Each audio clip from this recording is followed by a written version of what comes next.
Hey, what's going on, everybody? This is Ash for another great session. Today, I want to talk to you about how to deal with objections, becoming a master at overcoming any objection. So, a couple of things I want to share with you is that, first of all, your mindset. Okay. Expect the objection. Okay. It's natural. All right. Most people, as you know, when they are in a conversation trying to offer somebody something that they want them to buy or something they want them to move forward with, there's going to be resistance because it's change, and subconsciously people are riveted to where they are. Changing is not always easy. Now, it's change is easy once they have motivation, once they're in pain, once they have a drive, once they need to change to get to better life or what it is that they want to accomplish, right? So it's very important to understand that changing your mindset, first of all, is very important. So how do you handle objection? First of all, you got to have your posture, the right body language. Lean back. Don't lean in when they give you an objection, like I cost me too much money. Don't come across it. What do you mean it's costing you too much money? Wrong way to approach it. Instead, just lean back, say, hey, I can certainly understand. That's not a problem. I know it's a lot of money for some folks. But let me ask you a question, okay? If the money, and you want to pause, if the money was not an issue, money aside, do you honestly feel that what we have to offer you could be the right answer to help you achieve your goals or whatever that you're trying to fix? You want to put it in them perspective that they understand that money is not going to be they have to understand your product or service. Does it really land? Does it really fix their problem? Okay, another good question you can ask is that if this problem that we talked about, okay, or the pain that they were in, if this problem was removed, okay, if with this business, if this solution could help you do that, would the investment still be too high, or would that be still a concern? In other words, if the problem was taken away, just to give you an example, suppose somebody has a toothache and it's severe, it's hurting really bad, and the cost to fix the toothache is 5 grand, okay, and it's going to be fixed for permanency. It's not like somebody's going to come back, it's going to be fixed. Do you think that 5 grand is really a lot of money for somebody who's in pain? No, because most dentists usually charge more than that to get a root canal or something in that nature. So it's very important to focus on, whenever they're giving you an rejection, your mind should be focusing on their pain, their want, their needs and desires. Because the more you think about their pain or what they want, the objection becomes very small. Another good way to eliminate any objection is to treat it as if there's logistics involved. In other words, is it really an objection? Is it a condition? For example, if somebody doesn't have any legs and you're trying to sell them shoes, obviously that's a condition, right? They're going to say, I don't really need them. You say, well, don't try to overcome objection like so they have to have a real want, need, and desire. Does your product or service does it fix it?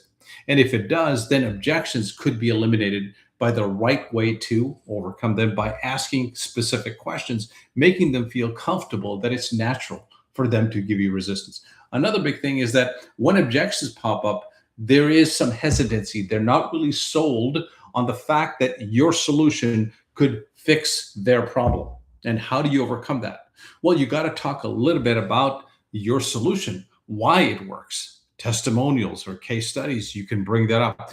You say, hey, let me ask you, do you feel that all those people that we showed you, all of them helped them fix this problem?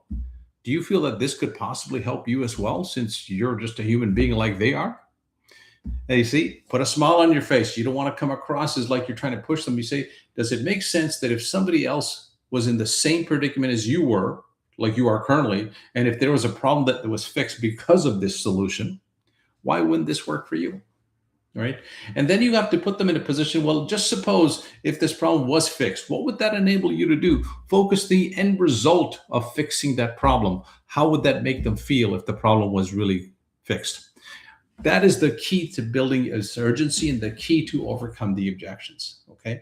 Once they overcome the objections, then you want to ask questions like, well, just suppose if we didn't move forward and you didn't fix this problem, if things didn't change, you want to use the consequence as a way to build urgency and a way to eliminate the objections. Just suppose you can't find the funding, or you just don't have the money for means of it.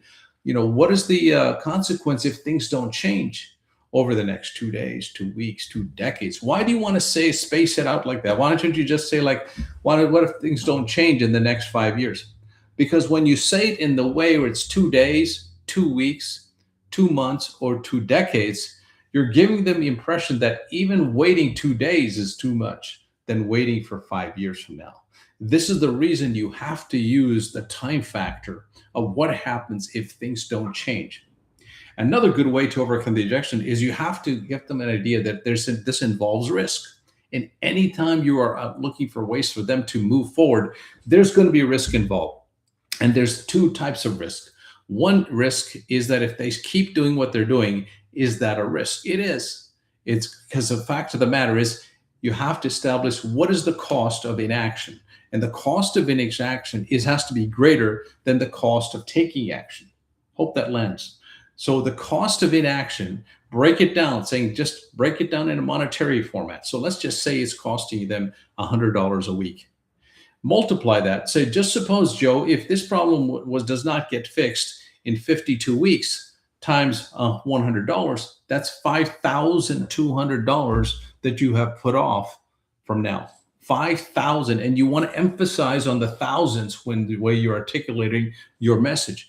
If 5 years from now, that adds up to $25,000 that this problem would have been costing you, and maybe even more because the cost will go up as the years go by because of taxes and inflation. So it's very important to establish what is the cost of keeping the problem. The cost of keeping the problem has to be greater than the cost of fixing it. Establish that through your conversation. Do analysis of what it is. For example, you can use an analogy. Say, just suppose, Joe, if you had to put insulation in your house, you had a great house, but it had no insulation in it, and the weather got down to like minus 20 degrees out there. Since there's no weather, since there's no insulation in your house, the weather will make your house go colder.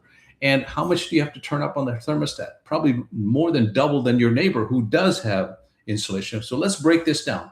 Let's just say it costs you double than what your neighbor costs to heat your house. Let's say it's $500 a month. Okay, for you. For them, it's costing them $250. Since it's costing you twice as much, $250, multiply that over 1 year and look at the cost of that versus the cost of insulation. The implementation of their insulation in their house is less over a period of time than it is to keeping their house as it is.